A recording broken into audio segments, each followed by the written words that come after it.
बिस्मिल्लाहिर्रहमानिर्रहीम। आज हमारा हज तरबियती प्रोग्राम का सबक नंबर 38 है और हज के तरीक़ा कार तफसील से चल रहा है। तो आज हमारा उन्वान है हज का दूसरा दिन 9 ज़िलहज्जा। मिना से अब अराफात की रवानगी है। कल हमने ज़ोहर, असर, मगरिब, इशा और 9 ज़िलहज्जा की फ़जर ये हमने मिना में पढ़ी। अब 9वीं ज़िलहज्जा से अब मिना से अराफात कब रवाना होंगे? 9 ज़िलहज्जा की सुबह फ़जर की नमाज असफार यानी खूब रोशनी में पढ़ें। और अगली बात ज़हन में रखिएगा कि एक और नई बात यह है कि आज की फ़जर से तकबीरात तशरीक शुरू हो जाएंगी।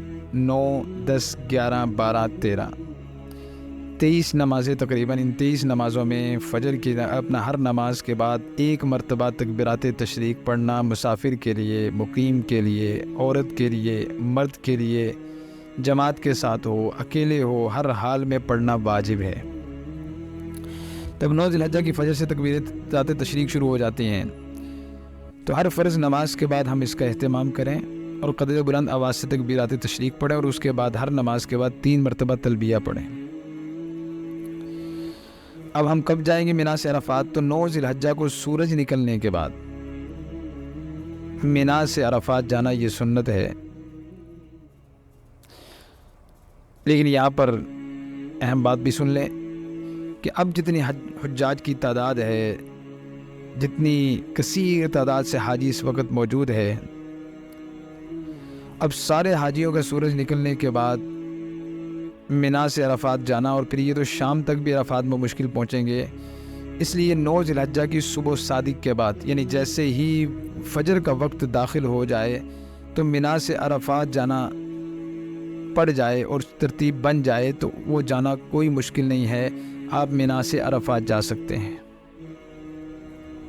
मिना से अराफात जा सकते हैं। यानी सुबह सादिक के बाद सुन्नत है कि आप सूरज निकलने के बाद जाएं। लेकिन जितनी दुनिया है ये सारी अगर सूरज निकलने के बाद जाएगी तो अराफात में पहुंचना मुश्किल हो जाएगा। तो लिहाजा ये बात भी जायज़ है कि तुलुए सादिक के बाद निकल जाएं। अब मिना से अराफात जाते हुए क्या दुआ पढ़ें?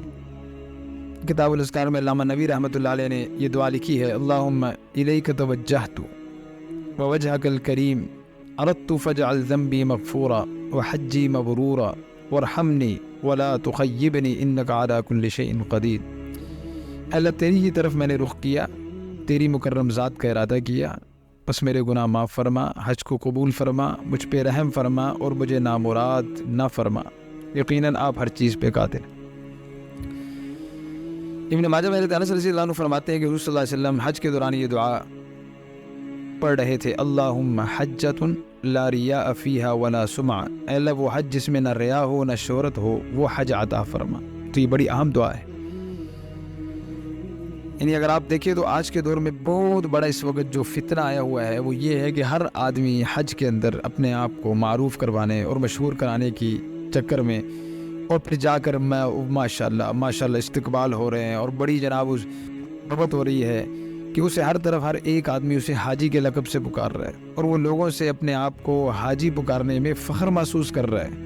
तो गोया कि आप सल्लल्लाहु अलैहि वसल्लम ने 1400 साल पहले इस दुआ को हमारे लिए तालीम फरमा दिया कि अल्लाहुम्मा हज्जतुन ला रिया फ़ीहा वला सुमा। अल्लाह वो हज अता फरमा जिसमें न रिया हो, न शोहरत हो, न नामो नमूद हो। तो हम इस दुआ का अहतमाम करें। अब मिना से अराफात जाते हुए रास्ते में क्या करेंगे? तो रास्ते में कसरत से तलबिया पढ़ें, दुआ पढ़ें, इस्तिग़फ़ार करें। अब अराफात में अगर हम ज़वाल से पहले पहुँच जाएँ तो यहाँ कुछ थोड़ी सी तरतीब है। कोई ज़वाल से पहले पहुँचेगा, कोई ज़वाल के बाद पहुँचेगा। ज़वाल से पहले पहुँच जाए तो ज़वाल तक हम खाना पीना और आराम वगैरह सब कुछ हम पूरा कर लें और ज़वाल से पहले अराफात में सोना बिला करात जायज़ है और ज़वाल के बाद बग़ैर उज़र के लेटना या सोना मकरूह है, क्योंकि अब आप अराफात में आ गए और अराफात ये सबसे बड़ा हज का रुकन वकूफ़ अरफ़ा है। اب یہاں پر سونا نہیں ہے، بلکہ اب یہاں پر جاگنا ہے، کھڑے ہونا ہے، دعا مانگنی ہے۔ آگے انشاءاللہ اس کے بارے میں پوری تفصیل بتائی جائے گی کہ وقوف عرفہ میں کیا کریں گے۔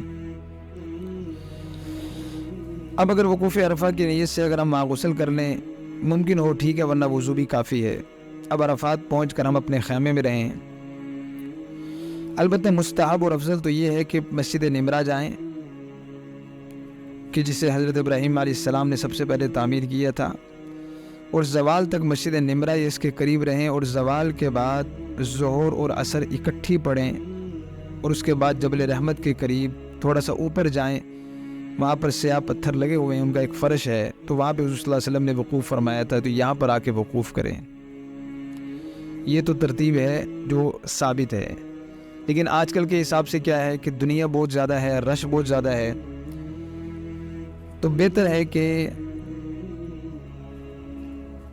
جو حاجی جوان ہے یا اس کے اندر ہمت ہے اور وہ اپنی جگہ کو پہچانتا ہے تو وہ مسجد نمرہ کی طرف جائے اور واپس آ جائے، ورنہ عمومی طور پر مسجد نمرہ کی طرف نہ جائیں، ورنہ رش کی وجہ سے خیمہ بھی بھول جائیں گے اور پھر جگہ بھول جائیں گے، پھر جگہ تلاش کرتے کرتے وقوف عرفہ ہی گزر جائے گا، سارا وقت اس کا اس پہ گزر جائے گا، اسے پتہ ہی نہیں چلے گا اس پریشانی کے اندر کہ میرا خیمہ کہاں ہے، اور ادھر سے حج کا رکن اعظم چل رہا ہے، یعنی وقوف عرفہ کا وقت چل رہا ہے زور سے لے کے شام تک، اور اس وقت میں وہ خیمہ تلاش کرنے میں لگا ہوا ہے۔ تو بہتر ہے کہ آپ پھر مسجد نمرہ کی طرف نہ جائیں اور جبل رحمت کی طرف نہ جائیں، کیونکہ ایسی حالت میں پھر نہ آپ دعا مانگ سکیں گے نہ آپ کوئی عمل کر سکیں گے۔ بس یہ ہے کہ وقوف عرفہ میں صرف آپ کا دھڑ گیا ہے اور آپ کا دھڑ وقوف عرفہ سے واپس آ گیا، آپ نے کیا کچھ بھی نہیں، کیونکہ آپ اپنی جگہ تلاش کرتے کرتے سارا ٹائم آپ نے لگا دیا۔